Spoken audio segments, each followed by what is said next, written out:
নমস্কার, জয়শ্রীর পাকঘরে সব্বাইকে স্বাগত। আজকের রেসিপি মিষ্টি কুমড়োর কেক। মিষ্টি কুমড়োকে সবসময় আমরা তরকারি হিসাবে খেতেই পছন্দ করি, কিন্তু এর ডেজার্টের রেসিপি অসাধারণ হয়, বিশেষ করে মিষ্টি কুমড়োর কেক। আজকে সেই রেসিপি শেয়ার করছি। আমি 200 গ্রাম পাকা মিষ্টি কুমড়ো নিয়েছি। এর বীজের অংশটি ছাড়িয়ে নিয়ে এইরকম পাতলা করে 3টে পিস করে নিচ্ছি। এবারে কড়াইয়ে জল বসিয়ে এর ওপরে একটা ছিদ্রযুক্ত প্লেটের উপরে 10 মিনিট ভাপে সেদ্ধ করে নেব। একটা মিষ্টি কুমড়ো একটু ছোট কাটা দেখছেন, সেই অংশটি আমি কেটে রেখে দিয়েছি কেকের ওপরে ডেকোরেশন করবার জন্য। এবারে আমি ছুরির সাহায্যে এই খোসার অংশটি খুব সহজেই ছেড়ে আসবে, একেবারে নরম হয়ে গেছে। এই খোসাগুলোকে ছাড়িয়ে নেব। রেসিপিটি ভালো লাগলে চ্যানেলটি সাবস্ক্রাইব করবার অনুরোধ রইল এবং কমেন্ট বক্সে অবশ্যই জানাবেন যে কেমন লাগলো। এবারে মিষ্টি কুমড়োর টুকরোগুলোকে আমি মিক্সিং জারের মধ্যে দিয়ে দিচ্ছি। দিতে দিতেই একটু ছুরি দিয়ে টুকরো করে নিচ্ছি। সঙ্গে দিয়ে দিচ্ছি 2খানা ডিম, আর দিচ্ছি 1 কাপ চিনি, 1 চিমটে লবণ এবং 3 চামচ সাদা তেল।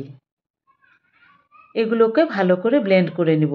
এদিকে আমি গ্যাসের উপরে একটা কড়াই বসিয়ে এর মধ্যে একটু নুন ছড়িয়ে দিয়ে একটা স্ট্যান্ড বসিয়ে ঢেকে কড়াইটাকে গরম হতে দেব। মিক্সচারটা এবার একটা বোলের মধ্যে ঢেলে নিচ্ছি।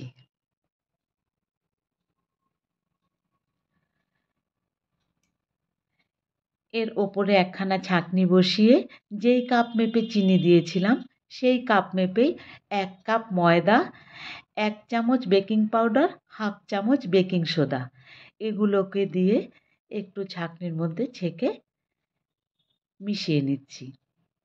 এবারে সঙ্গে দিয়ে দিচ্ছি 1 চামচ ভ্যানিলা এসেন্স। এগুলোকে দিয়ে আমি বেশ ভালো করে মিক্স করে নেব।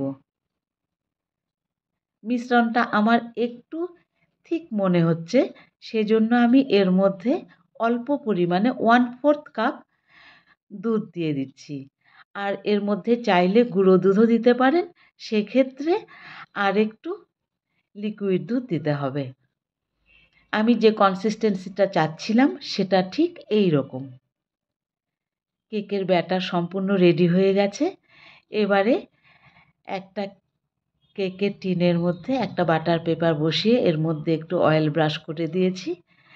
এর মধ্যে সম্পূর্ণ মিশ্রণটাকে আমি ঢেলে দিচ্ছি। কি অসাধারণ রংখানা এসেছে দেখুন। একটু ড্যাব করে নিচ্ছি যাতে ভেতরে কোনো এয়ার বাবল না থাকে, আর পাশগুলোকে একটু সমান করে নিচ্ছি। এবারে যে মিষ্টি কুমড়োটা রেখে দিয়েছিলাম সেটা ছোট ছোট টুকরো করে এইভাবে ওপর দিয়ে বসিয়ে দিচ্ছি। কড়াইয়ের ঢাকনাটা সরিয়ে দিয়ে এর মধ্যে আমি এই কেক টিনটাতে বসিয়ে দিচ্ছি। কেক টিনটা দুপাশ দিয়ে একটু বেরিয়ে গেছিলো, ভেবেছিলাম কেকটা কেমন হবে না হবে, কিন্তু দারুণ হয়েছে। 35 মিনিট বাদে ঢাকনা খুলে নিয়েছি। একটা টুথপিক গেঁথে দেখুন একদম পরিষ্কার, কেক সম্পূর্ণ রেডি হয়ে গেছে। এবারে নামিয়ে সম্পূর্ণ ঠান্ডা করে নিয়েছি। এবারে কেকটাকে ডিমোল্ড করে নিচ্ছি। দুপাশ থেকে বাটার পেপারটা ধরে এভাবে টেনে আসলেই সহজে উঠে চলে আসছে। এই পাম্পকিন কেক কিন্তু বিদেশে খুবই জনপ্রিয়। আমাদের দেশে কেন জানি না খুব একটা জনপ্রিয়তা পায়নি, তবে খেতে অসাধারণ। আমি রিকোয়েস্ট করব একবার বানিয়ে দেখবেন যে কি অসাধারণ এর টেস্ট হয়। পেপারটা সম্পূর্ণ সরিয়ে নিয়েছি। দেখুন কেমন নরম আর স্পঞ্জি কেক তৈরি হয়েছে, আর উল্টো পাশটা দেখুন কেমন ব্রাউনিশ কালার এসেছে। যেহেতু আমি মিষ্টি কুমড়ো 200 গ্রাম নিয়েছিলাম, সেই মাপ অনুযায়ী আমি বাকি জিনিসগুলোও নিয়েছি। আপনারা যদি মিষ্টি কুমড়োর পরিমাণ বাড়িয়ে নেন তাহলে পরে বাকি জিনিসগুলোর মাপও সেই হিসেবেই বাড়িয়ে নিতে হবে। বলতে বলতে কেকটা কেটে নিয়েছি। এবারে দেখুন একখানা পিসকে দেখাচ্ছি কেমন স্পঞ্জি, কেমন নরম হয়েছে। রেসিপিটি ভালো লাগলে চ্যানেলটি সাবস্ক্রাইব করবার অনুরোধ রইল এবং কমেন্ট বক্সে অবশ্যই জানাবেন যে কেমন লাগলো। ধন্যবাদ, ভালো থাকবেন।